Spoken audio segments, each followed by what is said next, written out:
Hey, welcome to ABird.ADay. My name is John, and I'm really simply going to be reading from Reader's Digest 1990 version of North American Birds. It's a book, one of the first books I was ever given as a child. I did not read very much of it, but finally picked it up and figured, why not learn a little bit about birds and share it with the world. I don't know if I can get in trouble for reading a book online like this or not, so if this disappears, oh well. I'm going to start off with just the about this book page. Growing up, I asked my dad, what did you think I was going to be when I grew up, Pop? And he said, an ornithologist. And I said, a what? I don't even know what that word is. I don't know what the word means. How can I be something if I don't even know what it means? So, I got this book from my grandma in 1991, and it's about time I got around to reading it, so I hope you enjoy. It's pretty colorful language, but it explains a little bit about that here. More than any other kind of wildlife, birds have an almost magical hold on the human imagination. They are beautiful, vibrantly alive, and everywhere to be seen. They open our eyes to the world of nature. They enrich our spirits with their color, their music, and their wondrous gift of flight. The Book of North American Birds celebrates the hundreds of species that spend at least part of the year in the United States or Canada.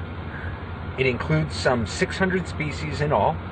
More than 450 are presented in the gallery section, which is divided into 8 groups according to the type and habitat. Each page features a full-color painting, usually of a male in breeding plumage, since in most species the male is more colorful than the female. The portrait is accompanied by text that is meant to be not so much of an ornithological profile as a brief essay or narrative, sometimes focusing on a key aspect of the bird's behavior, appearance, or lifestyle, sometimes simply evoking the delight of glimpsing it in the wild. At the bottom of each page in the gallery is an information capsule for quick reference, with details on identification, habitat, nesting, and food. In addition, a black and white drawing highlights a particular point of interest about the species, and a color-coded range map shows where it can be found. The yellow area indicates a bird's summer range, usually on its breeding grounds, though there are a few exceptions, chiefly among seabirds. Blue indicates its winter range, and green indicates areas where it lives all year round. All such maps, of course, can only reflect the best current data on the species range. Members of any species may wander far outside normal boundaries, and over time the range itself may be altered by habitat and other changes. These maps should thus be viewed as a general guide, not as absolutes. Occasionally, a featured species has a relative that is virtually identical in appearance. In such cases, the second species is named on the same page, along with an extra range map and relevant addition to the information capsule. For an example, see the eastern screech owl on page 38.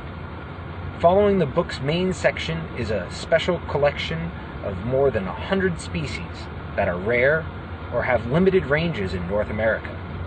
Presented 3 to a page, these birds have been painted with the same concern for both artistry and accuracy as those in the gallery. Finally, the traveler's guide will be of practical value to anyone looking for a good birding site anywhere in the U.S. or Canada.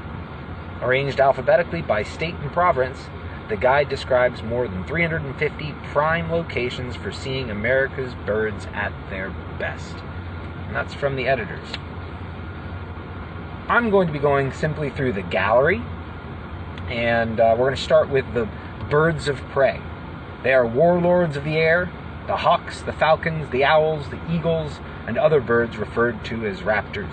Swift, fearless, and powerful, they are superbly equipped for their lives as predators, almost too well, for they have also suffered at human hands for the seeming cruelty of their behavior. But such a view mistakes an act for a motive.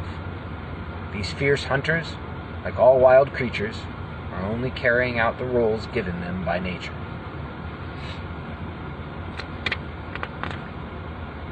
All right. So that's the introduction to A Bird a Day. I'm going to do a separate video on our first bird, which will be the turkey vulture. Stay tuned. Birds coming at you. Flap at you soon.